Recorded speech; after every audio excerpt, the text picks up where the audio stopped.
Welcome to True Sovereignty, where we master our minds so we can reclaim our peace.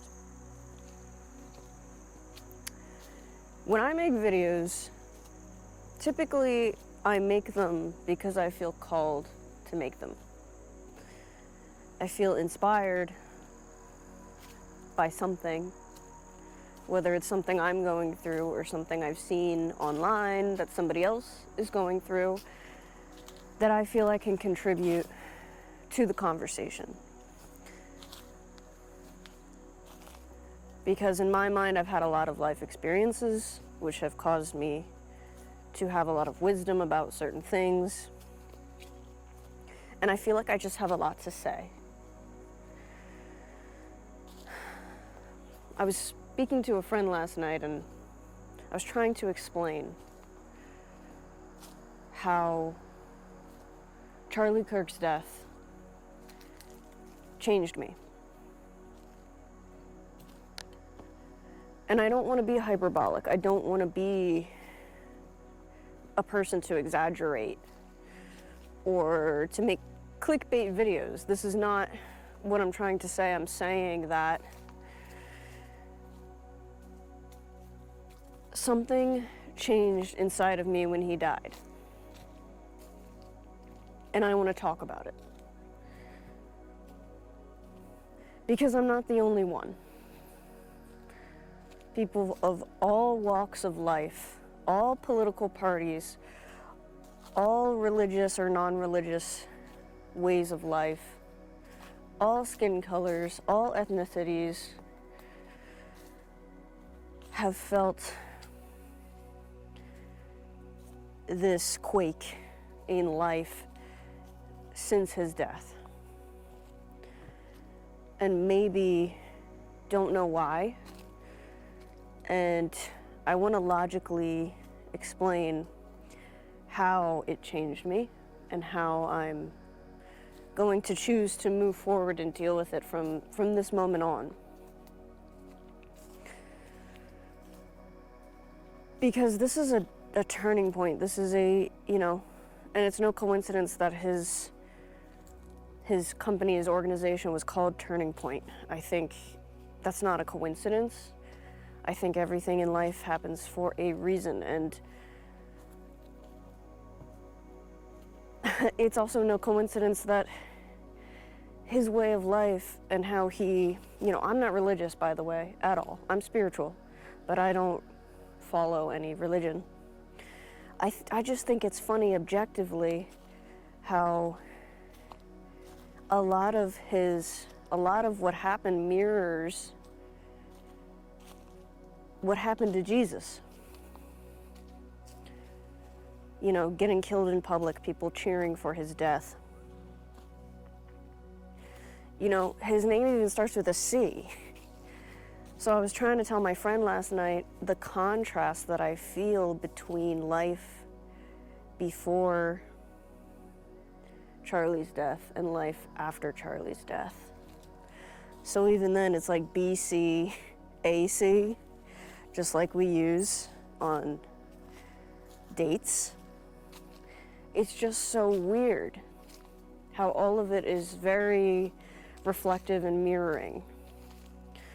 I'm not saying that Charlie was Christ. I mean, technically, aren't we all Christ? Isn't that what they say in the Bible anyway? He was just an outspoken person who spoke what he truly believed, and he died for it. Now, before I go into how his death changed me, I want to say that I posted another video prior to this called The Psychology of Those Who Celebrate His Death. And in that video, I mentioned that prior to all this, I had been a Charlie Kirk watcher. I had watched a few of his videos, maybe more than a few, but this was years ago, not recently. So I didn't quite remember. But now, since his death, I've gone and rewatched his videos, seen a lot of his debates. And prior, I said he seemed like a good guy. He debated fairly. He was intelligent, articulate. Those things still stand, in my opinion. And not only that, but he's not a racist. He's not a bigot. He's not sexist. He's not fascist. He's not homophobic. He's not any of those things. He's not hateful. He didn't spread hate. If anything, he tried his best to spread love, even to those he didn't agree with. And I think that anybody who doesn't think that, anybody who thinks he spreads hate, is not watching his videos. They're pulling quotes that have been misconstrued, that have been twisted and manipulated to sound bad or worse than they are. I didn't agree with everything he said, and he's not a perfect person.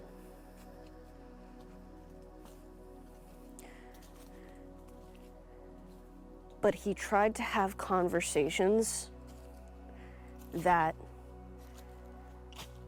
educated the youth, because he saw that the youth were being pulled in a dangerous direction in today's modern day university. And he was right, and he went right to the source, and he was incredibly smart for doing that. And he spoke to these people who vehemently disagreed with him to the point where they want him dead. They wanted to yell and cry and scream, and he did nothing but accept them and try to educate them. So that's my update since the last video. Since posting the last video, it's been maybe 4 days, 5 days. And a lot has transpired in my emotional state, and I want to talk about it.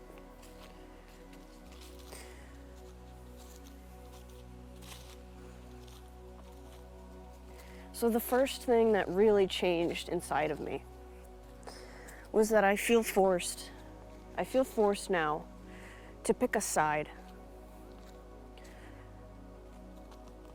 I'm not saying that I am going to pick a side, but I feel forced to.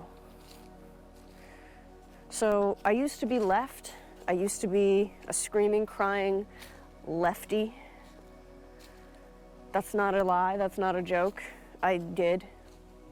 But that was when I was very young, very misinformed, and a lot of that was based off of my feelings, you know?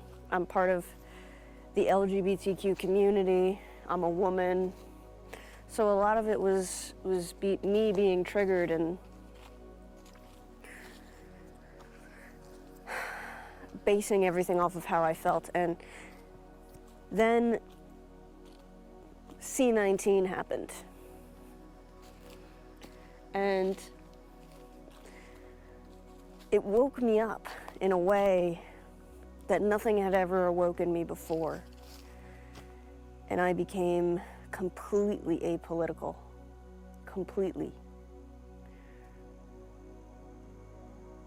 And I've been apolitical ever since. So for now, almost 6 years, I've been apolitical.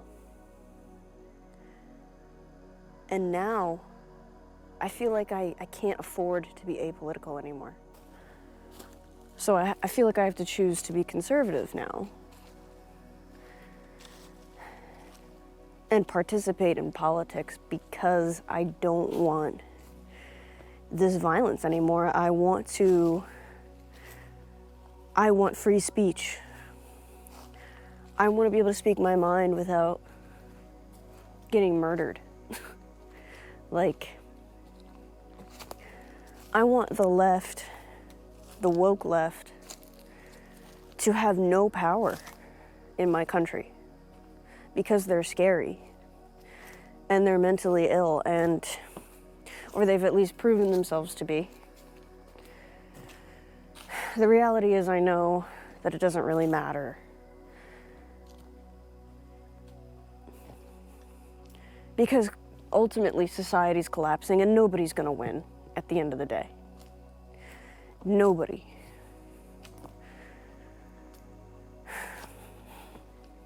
I'm not one to really talk about politics, so I don't really have a lot to say in that realm. I have political opinions, of course. I'm an adult. We all have our own political opinions. And just because I'm apolitical doesn't mean that I'm indifferent or that I don't care. I think I care more than most people do. That's the issue. So, in saying that, it makes me feel like I have to choose to be conservative, which is not something that I want to do. I don't agree with conservatives on a lot of things. And I don't agree with liberals on a lot of things, and that's why I never chose a side. The only reason I would choose to be conservative is because they have proven themselves to be so calm, so tolerant, so peaceful in one of the largest historical events of the decade, Charlie Kirk's assassination. Their lives are being threatened, and they do not riot. They don't call for violence. Most of them, anyway. Despite the fact that we love guns, you know. We're not going out toting our guns, pointing them at people. They're a group of peaceful and accepting people, and, you know, most of my friends are conservatives. And they accept me, despite the fact that we might despite the fact that we might disagree on very core value things. We understand each other and we're okay with each other. The thing is, I can't be friends with liberals because the disagreements we have, they can't accept it. I can accept it, but they can't. So the liberals are pushing and pushing and pushing people further and further away from them. That's what they're doing. And they're not persuading anybody to convert to liberalism. They're actually dissuading people. They're even dissuading liberals from being liberals. So this is number 2. The sadness I feel about Charlie's death is strange to me. I've never been one to react to death like this, even over a celebrity. I've gotten emotional. When I say even over a celebrity, I mean like a public figure. I have never reacted this way about a death to a public figure.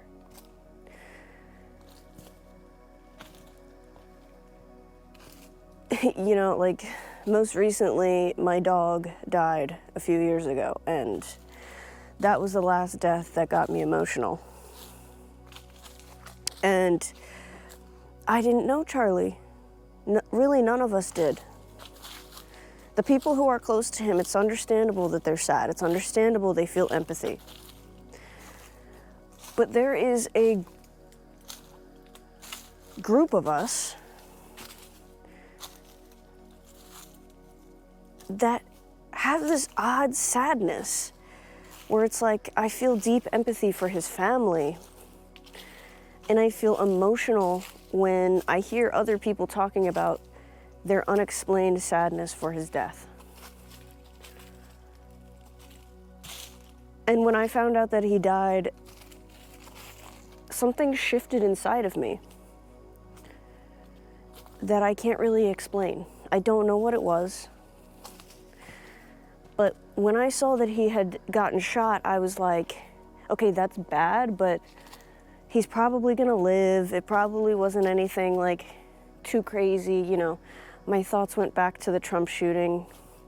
The bullet kind of missed him. So I was kind of like, okay. But then I found out he died, and it was like a totally different reaction that I had. And it shocked me. I was like, why do I feel like this? I was like, I've only really watched his videos a few times.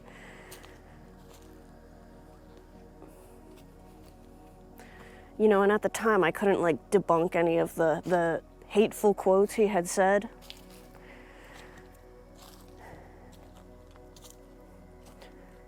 I couldn't explain the deep, deep empathy I felt and like the loss that I had felt for his death. And it was genuine. And I even feel myself getting emotional now.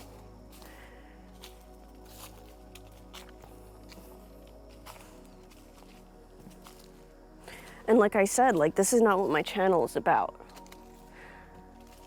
I make videos about mental health and even spirituality at times. And now here I am, I can't think even to, I feel like it's inappropriate to even talk about anything else at this point.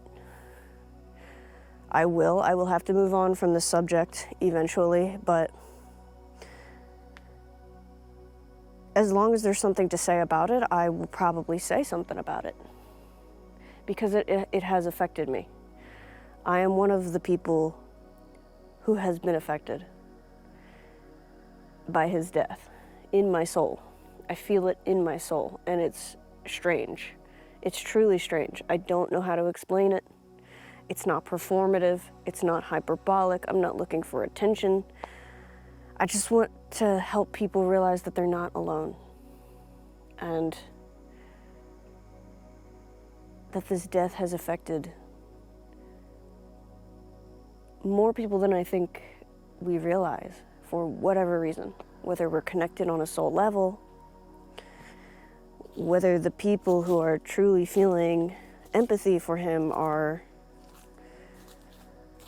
I don't know, we've reached some type of enlightenment where we feel, because it's, you know, I've noticed it's, you know, liberals, atheists, religious people, spiritual people, people of all colors of the rainbow to feel this deep sorrow.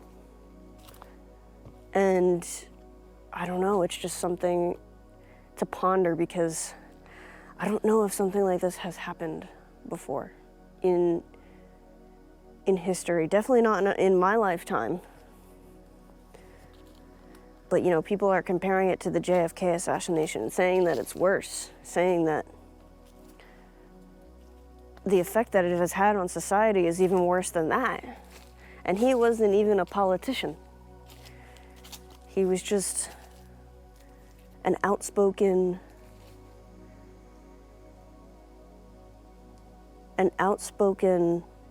conservative debater.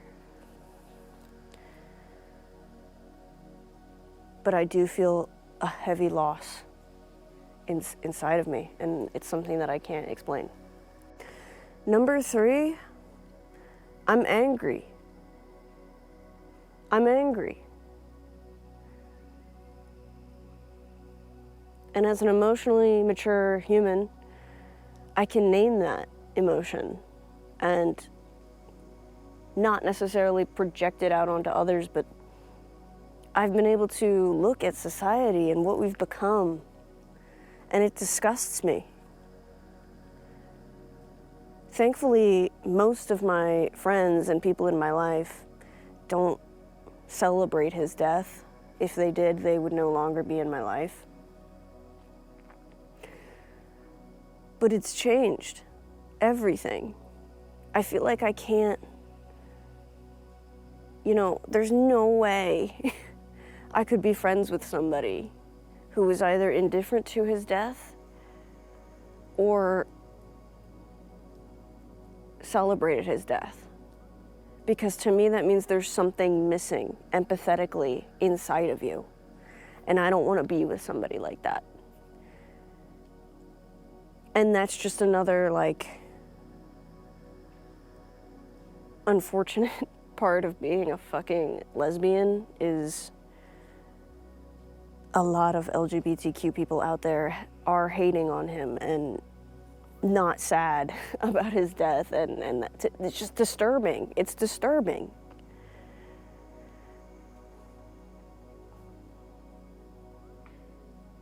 And I'm angry at them, and it's hard to forgive them, because I think the key to not becoming so divisive and hateful in these moments is to forgive people and have unconditional love for people and to show empathy even for those that you do not understand. And it's hard to do that right now. It's difficult. Because these people have shown nothing but depravity. I've seen a lot of horror movies in my day. I love horror. I love darkness, dark humor. Everything that you can think of, I love it. But this is real. This is reality. This is like somebody's life. This was a man who was decent, who had a beautiful young family. And he died in such a horrific public manner. And that really bothers me. And if it doesn't bother you, then you are disgusting. And if you can see the difference between my last video and now, I'm even more passionate about it. Like, my voice has only gotten louder. My emotions have only gotten stronger. And my calling to make these videos has become, the pull has become stronger to make these videos. Just to fucking get it off my mind, get it off my chest. That if you celebrate his death, if you find it funny, if you're indifferent, if you don't care, I don't want you around me. And that does separate me. It does divide me from a group of people, and I don't like that. I like to be the middleman. I like to be the unbiased, objective perspective in all conversations and all opinions, and in this moment I can't be. I can't fathom siding or even talking to people who laugh and mock this man's death. Who laugh and mock anybody's death, for that matter. I'm angry. I'm angrier than I want to be. But I think there's purpose. I think there's purpose to this anger. And I'm gonna follow it. I'm gonna let myself feel angry towards these people, towards the fact that he's dead, and I'm gonna let it run its course. However long it takes is however long it takes, but I will never be able to look at these people the same ever again.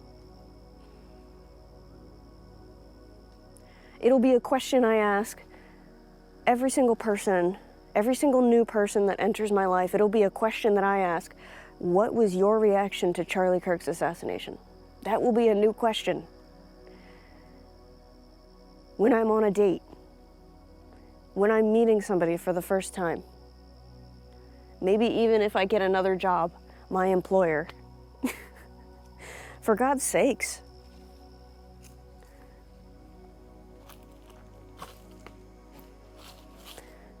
But these people were like this prior to this. It's only uncovered their true colors. So, you know, it's like, I thought people like Hassan Piker were a fringe group of people, but it's proven to be a very large amount of people. I would say maybe even nearing 50% of the left, maybe more. I'm not sure. I'm really not sure. They should run a poll or something. They should run a poll, because it's a lot of people. It's a lot of people who mock his death. Not that are just indifferent, that mock his death. And I just want to say this, you do not have to feel empathy for that man. You do not have to agree with him. You do not have to like him. You do not have to mourn his death. Mocking him is another whole level of depravity. But I will say this as a boundary, if you are indifferent, if you don't fucking give a crap about this, I don't really want you in my life. I might have a few acquaintances here and there that just don't really care that he died, and that's fine, but we're not going to be close, you know? We're just not going to be, because in my mind, you fell for lies that he was a hateful person. You didn't go do the research on your own, and you lack empathy. You lack empathy, and if anything, if you're indifferent or you think this is fake or if you think this is a setup, then you are avoiding the trauma of this situation. I truly think you are avoiding your emotions. You're not accepting reality. This is reality, and even if reality as a whole is fake, it doesn't mean that his death was a performance. I love a good conspiracy theory, but I think it's gone too far with the conspiracy community about his death. It's gone too far, and it sucks because, well, it hasn't proven to suck quite yet because everybody in my life agrees with me on this topic. So far, so good. Haven't necessarily lost anybody. I'm just disgusted. That's all. The last thing is that there is an underlying sense of doom. I don't know where it comes from. Life, day by day, looks the same, essentially feels the same, but it's like there's a cloud, a dark cloud, a dark stormy cloud, and it's coming closer and closer and closer towards us. I don't know what it is. I don't have any theories. I mean, you could say societal collapse, but societal collapse is not something that just happens, you know. Societal collapse is something that takes time. You know, societal collapse is something that happens gradually, and I think it's happening. So I don't know if it's that, if it's now like we're actually seeing it, and that is what this sense of doom is. If something else is coming, if something larger is afoot here. But it feels like something has changed.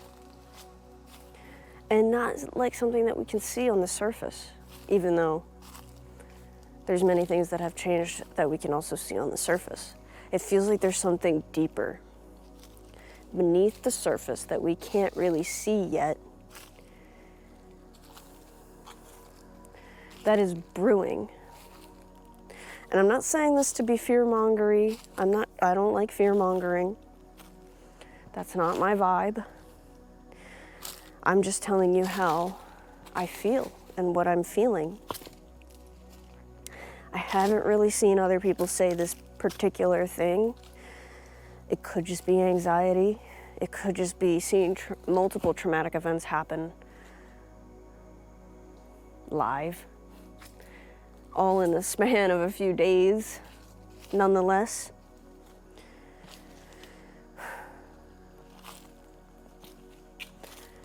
I mean, I can't even make normal videos on my channel. That's how it feels. It's like, what can I possibly talk about that is more important than this right now? I even feel like people should be talking about it. If you have a large platform, you should be talking about this. I understand you don't want to lose followers, you don't want to be divisive. That's just what it feels like. I'm not saying that you should do it. It's just something that, in my mind, I'm doing because it feels like I have to do it.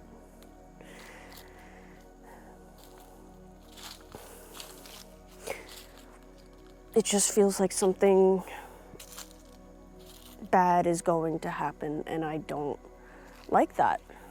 You know, I went from having a good day, you know, being in a good mood, being peaceful and content, to this.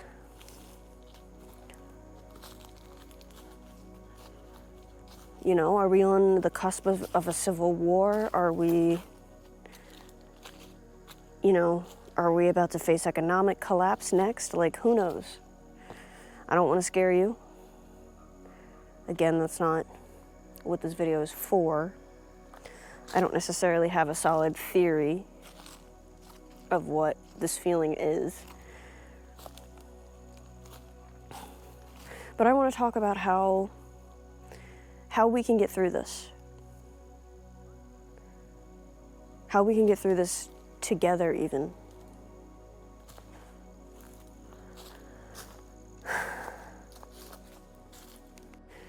Name your emotions and feel them. Allow yourself to feel your anger, your sadness, your sorrow for as long as it takes.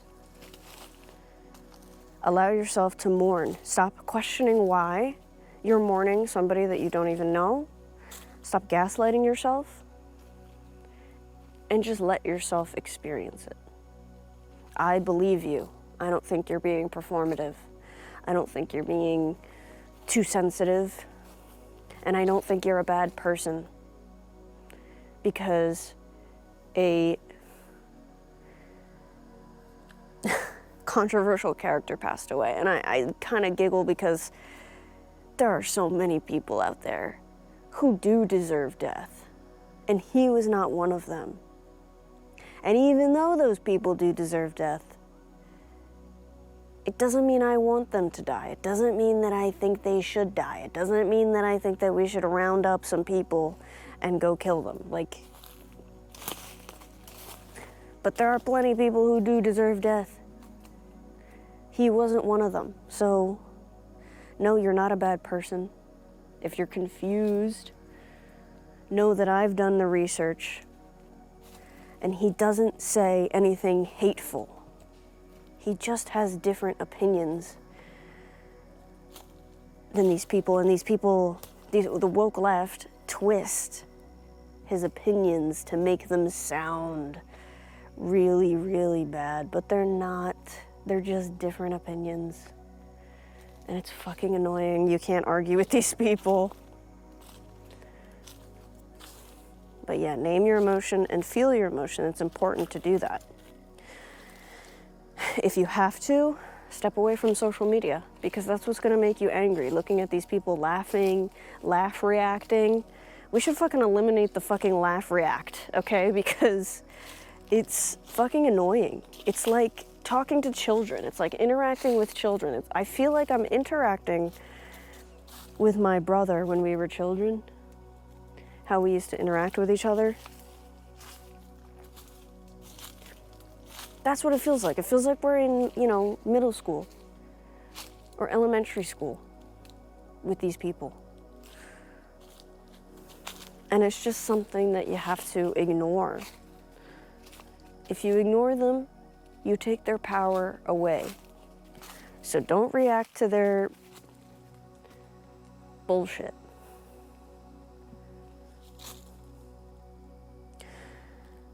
Talk to people who feel the same way that you do.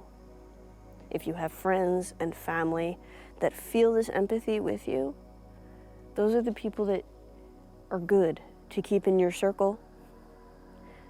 And please talk to them. You guys will understand each other, and it might even bring you closer. Because you're both going through and feeling in a similar manner, facing this world of depravity and zero empathy. So keep those who hold their empathy.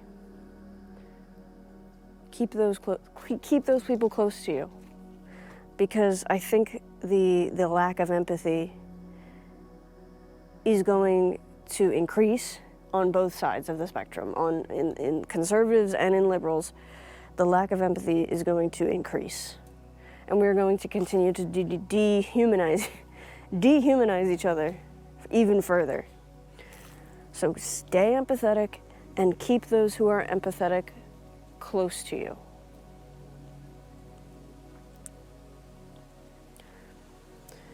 Hold your humanity. Stay accountable. Try not to lash out at those who are being disgusting. Just ignore them at this point, you know? In the first few days, was I calling people out for being disgusting? Absolutely. Absolutely. I was a keyboard warrior. I'm just gonna ignore them now. I got all that out. I got all my anger out and calling people out for being pieces of shit. And now I want to go back to peace. I want to be peaceful again. Find peace. Do what you enjoy. Continue to live your life. I know it feels like maybe unfair, because Charlie and his family don't get to live their life normally, at least.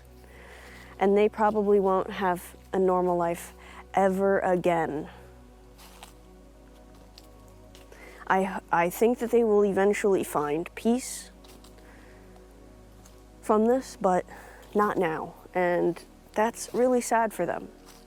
But I think that Charlie would want us to live in peace and continue to be decent human beings and to continue having mature, calm, patient conversations with people that even we disagree with. That's what he would want. So continue to live his legacy. I'm not saying go around and debate people on school campuses, but if you bump into somebody you disagree with, stay calm. If you feel called to speak your message online or on a video. If you just want to live your life in peace and enjoy and put this behind you, do that. And treat people with kindness. I'll put out another video. I already filmed it, but I wanted to put out this one now, first. But I'll put out another video of how to cultivate peace in times of chaos. There might come a time where that is irrelevant if it is incredibly chaotic, like civil war or something like that, but as of now, we are okay. Just take it day by day. Nothing is happening immediately. There are no emergencies yet. Just take it day by day.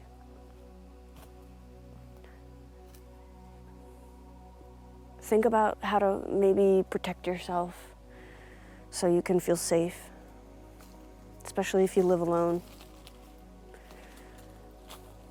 And try not to have anxiety for the future. I know it can be difficult, but just try to stay calm, optimistic, and continue to live your life as normal.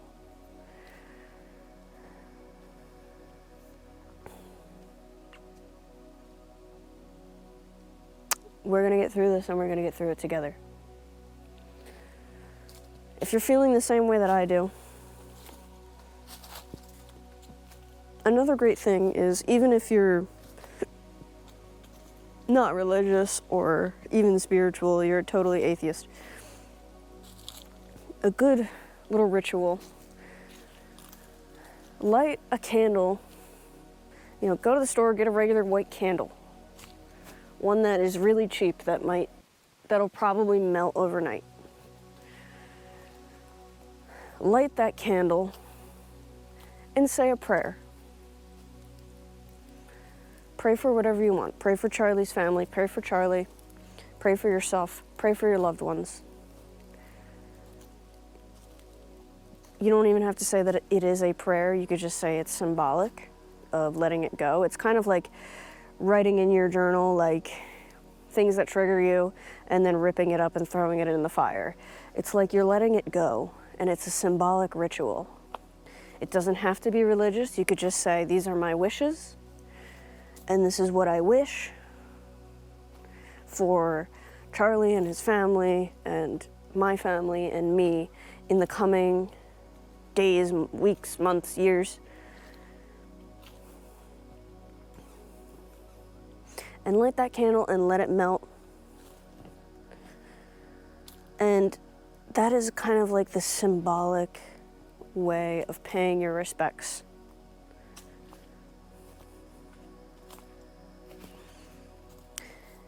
And it also kind of can lift this heavy weight off of you, knowing that you have let it go symbolically. Sometimes, or you can do the thing where you write it down on a piece of paper and, you know, burn it. You could do that with anything. You know, you can say, I hate my sister because she celebrates Charlie Kirk's death, and then burn it. You know, whatever makes you feel better in this moment, these are some things that you can do. If you feel the same way that I do, and you see this video, and you watched it till this point, drop in the comments below what your experience has been. Because you never know who's watching. You never know if your comment might help somebody else in these trying times. I hope to get back to normal content soon, maybe after my next video.